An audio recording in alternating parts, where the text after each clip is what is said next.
Alright, welcome back. It's your boy, Casual Seagrain, and this is my second time recording this video because I died in the dungeon when I was trying to show y'all it.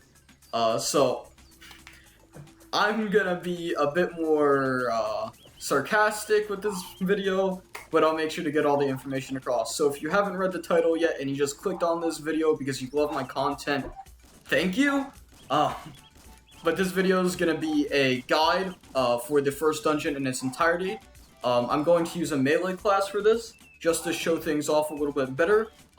This is a little bit over-leveled for the class, but my hunter is literally twice the level of this, and I was one-shotting everything. So I feel like this will be a more accurate guide for a new player, even though I am a bit of a higher level. So first things first is I forget if I told you this in my first video, but you have the Gnome here, and the Gnome has these cool upgrades. I'll hover over them if you want to read through them. I'll hover over them for a few seconds each. So True Blade, Mana Source, Cloak and Dagger, Shade Movement,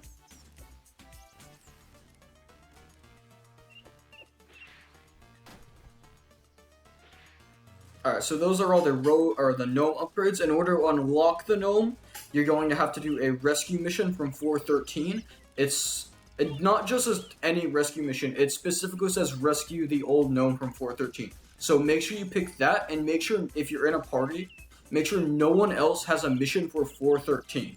Because if two people have a mission on the same floor, only one NPC for that floor will spawn.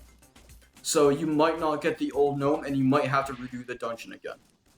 So I'm just going to grab the rescue guy from 414, just to better demonstrate how this quest is actually kind of done, even though this isn't the old Gnome one already. So let's head right in. As I said, I'm going to be giving a description for all the enemies that are in the dungeon. Going to be doing a description for all the enemies. I'll give you my personal name for them, so you can kind of figure out what you're fighting along the way. So we're in the dungeon. There's the skip. I will be using the skip just so we're not here for a whole, 30 minutes. So here are the slugs. The slugs are very basic enemies. Those are the guys who only fire one bullet at a time. Then you have the bats. The bats are very slow-moving melee enemies. It's almost impossible to get hit by them. Then you have the imps, which is that guy there. Very small enemies that are also melee. They're pretty easy to kill, too. So, then you have the flies. They fire 3 blasts each. They're kind of annoying to fight, but just wait for their cooldown to go off, and then go in and hit them. So, moving right along. More bats. Bats are very easy. There we go. I don't really care about the items right now, because I am pretty strong anyway. So, bat, slug. Alright, that's all for floor 1. I think that's mostly it for the basic enemies. In the skip, I'll be able to give more information. So, bat, slug. Here are demons. Demons are the ones that fly around and have the pitchfork. They don't really have that much HP, even though they do look a bit bigger. Ow. Ooh, okay, I'm getting hit a lot because I am bad at the game. Haha. So yeah, bat, imp, bat, imp, fly, demon, bat, and then 2 flies stacked on top of each other. Demon, bat, fly. A lot of basic enemies early on in this dungeon. The further you get into a dungeon, the more different kinds of enemies will start spawning. Okay, here are the elite flies. They fire 2 blasts at a time, and they're pretty annoying to kill. They're also pretty tanky. So you're very likely to get hit by them. Main thing you want to do is bait out their attack, go in, then go back out. Go in after you bait out the attack, go out, in and out. So just bait out their attack at low range, so it's easier to dodge, and then go back in and hit them.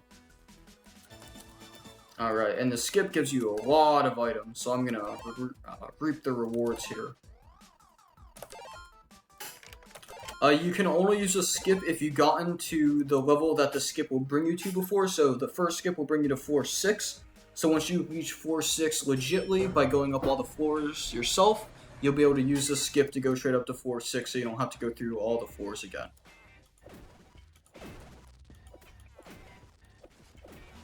Alright, we haven't seen any new enemies yet, so I'm just going to speed run through a bit.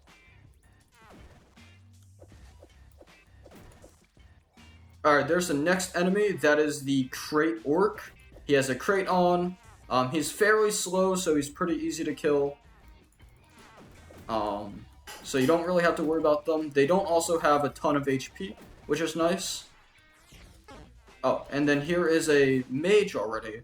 That's pretty rare for a mage to spawn this early. There's two types of mages. There's red mages and blue mages. I'll go over them more in detail when we see more of them. Kind of a freak occurrence. Actually, wait. Okay, here's a red mage. They fire side to side and up and down. The blue mages will fire in angles. So on 45-degree angles, they'll fire their 4 shots. Moving right along. So yeah, as you can see, the red mage fires his shot on to all 4 sides of him, and then the blue mages will fire them into the corners. So let's see if we can find a blue mage so I can demonstrate that. Alright, here's an elite demon. They're orange. They mostly have more HP, more range. There's not much to them, really. Continuing to move right along. I'm just going to hit the skip now so we're not here forever.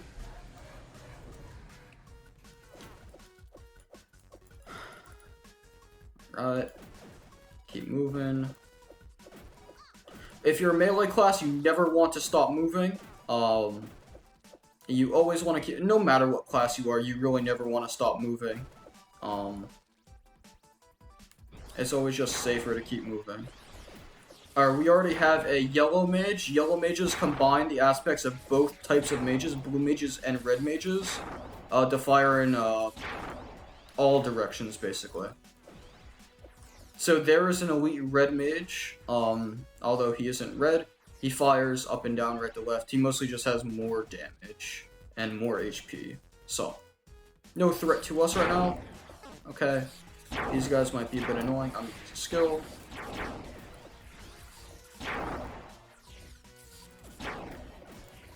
Alright, there we go. I don't even think we've seen a blue mage yet, honestly. Alright, there's the next type of enemy, the living armor. They have a hammer. They have quite a long attack duration, so you want to be careful about going in on them too early. Because you are likely to still get hit by them, even while their attack is still going off, even though it looks like their attack hasn't finished yet. So you want to be careful about that with the living armors.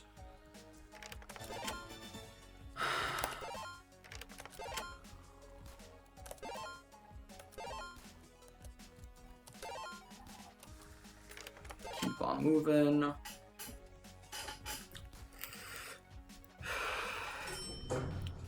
Alright, straight up to 411. Great.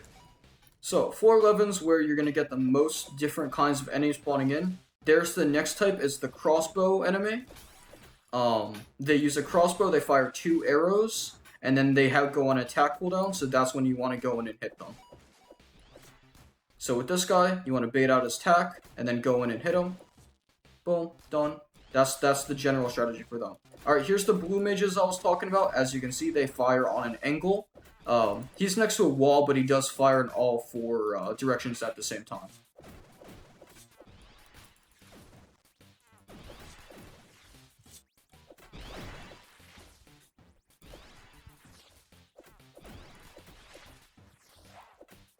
Main strategy for dealing with a big group of enemies is try to handle the ranged enemies first, and then kite the melee enemies around, baiting out their attacks, and then going in. So, as I said, handle the ranged guys first. If the melee ones are really easy to kill, you can kill them first. Yeah, pretty simple. The first dungeon is actually very easy. Not just because I'm over level, but the enemy variety and the skills they use aren't too varied. It's very hard. It's all actual just like beam weapons that have very slow projectile speeds, or relatively very slow compared to the second dungeon. The melee enemies are very slow compared to the third dungeon, so it's very easy for this first dungeon. In the second dungeon, the projectile speeds for the enemies increase quite a bit, and there are enemies that have flame attacks, kind of like the Phoenix M2 flame, where they'll go out and hit you over time. So you want to be careful of those. I'll be having the second dungeon guide out tomorrow, so stay tuned for that. Because hopefully you'll have the first dungeon done. So you'll be able to actually check out the second dungeon. Ow. Okay. So yeah, bait out their attack and then go in and hit them. There we go. I don't actually know what the spike shield does. Interesting. It says punish your foes, but I don't know what that's supposed to mean. I'm assuming when you get hit, you deal damage back, just like with fire protection. With fire protection, when you get or the fireman's coat, whenever you get hit and you lose a whole heart, I think it is, you fire 4 beams on a diagonal, kind of like the blue mages. That will damage enemy on hit. Moving right along to the next dungeon, just so or next floor, so we're not here forever. There is an enemy. He fires on 4 angles, so I'm just gonna avoid that. Use your skills. So basically, go in, bait out the attack, dodge the attack, and then go back out. Pretty simple.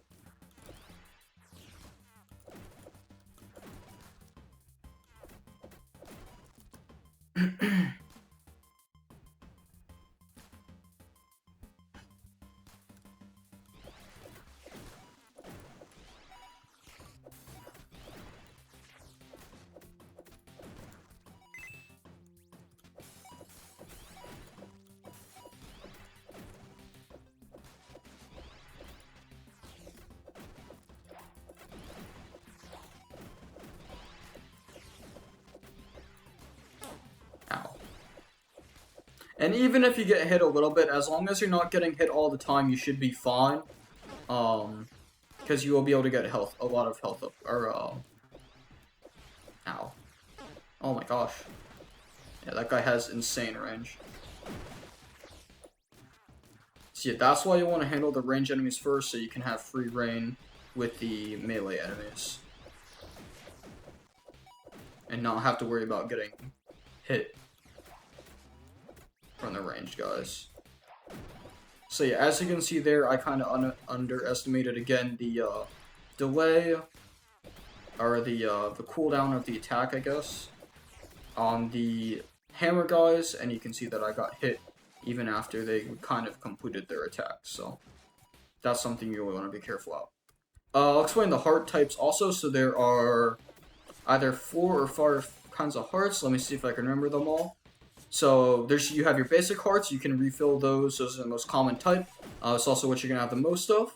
You have your soul hearts, which are the blue ones. Those are temporary. Not fully temporary, though. They last until they get destroyed. But you cannot regenerate them like you can with normal hearts. They're nice to have if you have full hearts, but if you don't have full hearts, they're not really that useful.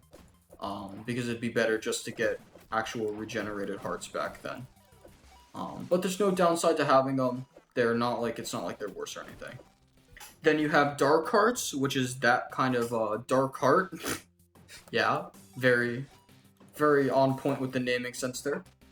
When a dark heart is fully deleted, so you lose all quarters of it, it'll do like a damaging effect to all enemies around you, which is really nice for if you get stuck in a big group of enemies and you have a dark heart.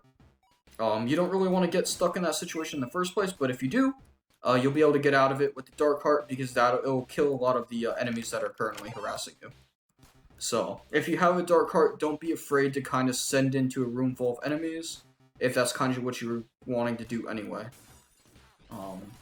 As you can see here, sometimes it's impossible just to kill the ranged enemies first, so bait the melee guys far away, and then kill them all, and then you can go back and deal with the ranged enemies.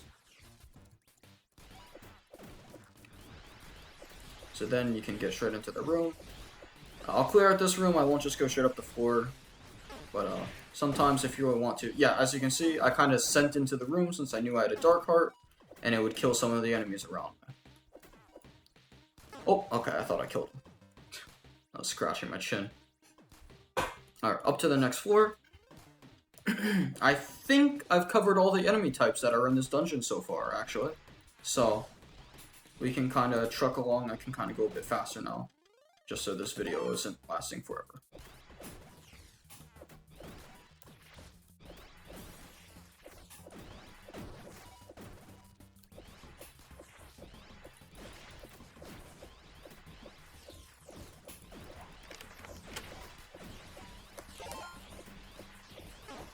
Ow, ow.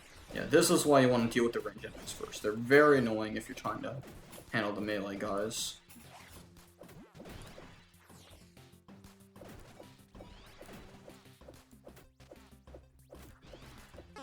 Ow. Yep, more ranged enemies. Thank you. Yeah. I should be fine. I'll be able to heal. Earlier on, I'll tell you why this is the second recording, and it was totally my fault, and it's because I was bad at the game, but, it's because later on in the game, you can activate these things called curses, and they take away gameplay aspects in order to make it harder, and you'll get more rewards in that, from that. So, oh my gosh, I am dying hard. And I had an option off that didn't let me regenerate health, and I couldn't use the shop to buy health or anything, so by the time I got to the boss, I only had like a half a heart left, and I died to the boss, which, wow, it might look like I might die here too, so let me actually play a bit smarter here.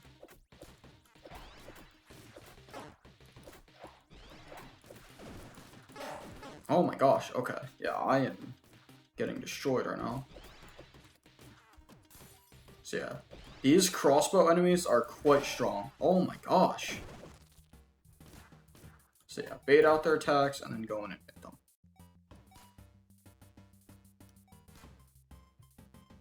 Bait out, go in, hit. So I'm actually gonna go around and look for some hearts or a shop or something. Looks like there's a heart down there I can grab.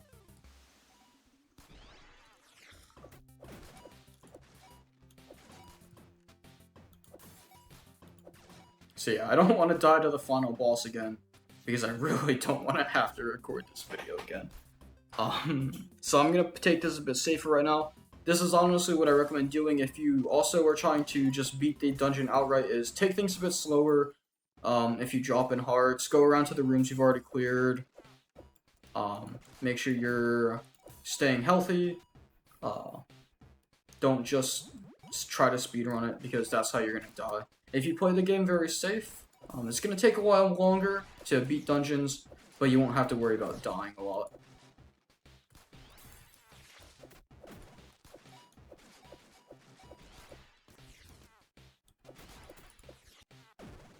And there we go, another enemy down. Take out the ranged guys first. Ow. Alright, there we go. Got him. Wait for the spikes to go. Go.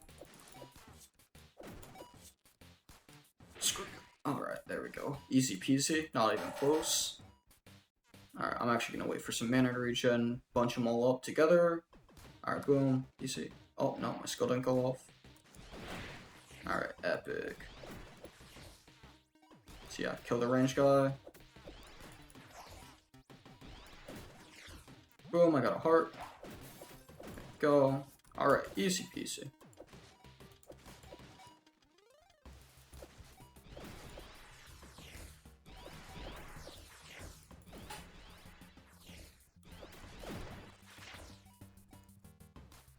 Let him attack, hit him. There we go.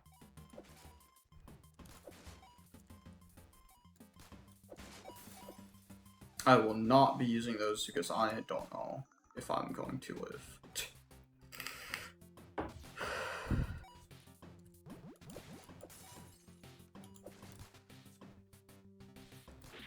I think that's most of the enemies for this floor. I don't think I've actually found the exit yet. I think it's going to be up here. Yeah, there it is. Let me see if I can find some more health. Don't really think I will. Alright, I'll just send up to the next floor. Play pretty safe. So hopefully this is a good guide. If you have any questions, leave them down in the comments below. I've been answering a ton of questions lately. I've been loving the viewer interaction. Just leave your questions, comment, concerns down below. If you think I forgot anything, remind me in the comments. I'll be sure to leave a detailed answer there. Oh, thank gosh. Alright, I'm gaming now. Definitely going to win this dungeon now.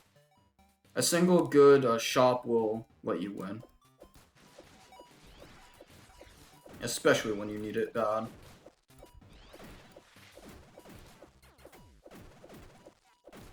If you're new to the game, I don't know if I already said this, but I do recommend full clearing the floors. It's how you'll be getting the most XP, and the most money, which is very helpful, especially if you're new. I'm not fully clearing these floors because I've already beaten this dungeon before, and it's not honestly going to give me that much. And this isn't even my main, so it doesn't matter too much to me. Tomorrow, when I make the video about the second dungeon, which is the desert dungeon, I will be using my main, because that dungeon is not super easy for me, but I can complete it, but it's not very easy. I won't be able to use this one to complete it, I'm pretty sure.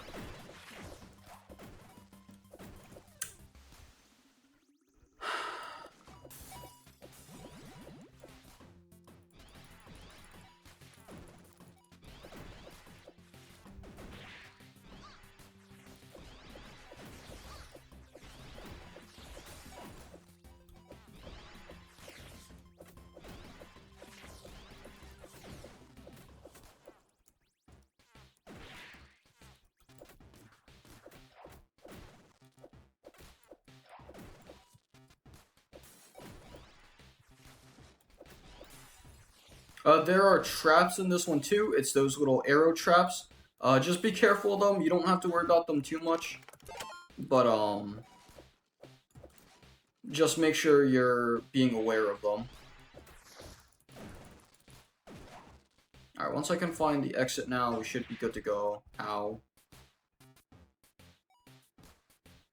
I think the exit is actually going to be around here. Usually the exit is fairly close to where your rescue is. Yeah, it's right there, actually. Yeah. Usually it's pretty close to where the rescue is, just so you don't have to walk too far. I don't know if that's just been a coincidence every time I've had a rescue, or not. Alright, so I'm pretty sure I've covered all the enemies in the dungeon. We're now going to move to the boss room, which is 415. Main thing I want to say before we start the boss is as soon as you enter the boss room, you will always spawn in the upper left-hand corner of the boss room.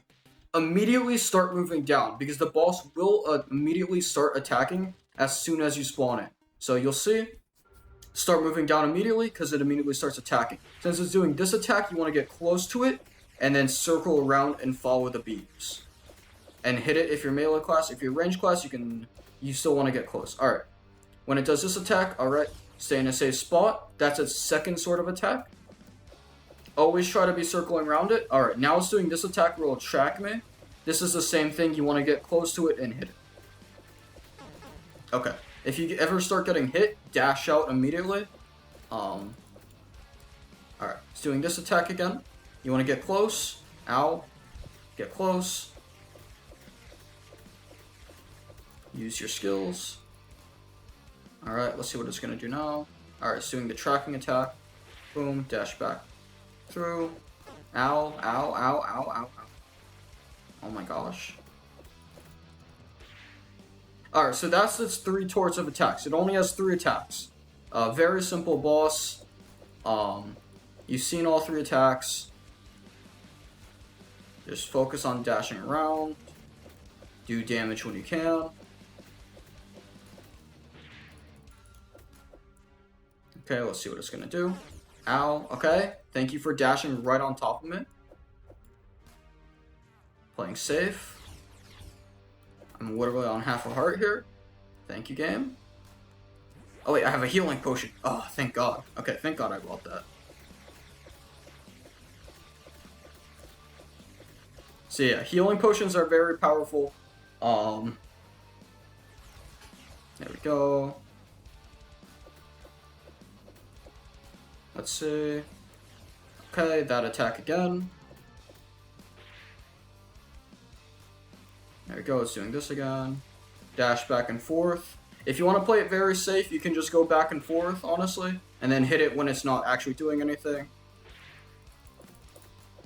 Yeah, there we go. This attack, you can just stay in a safe spot on the other side of the room.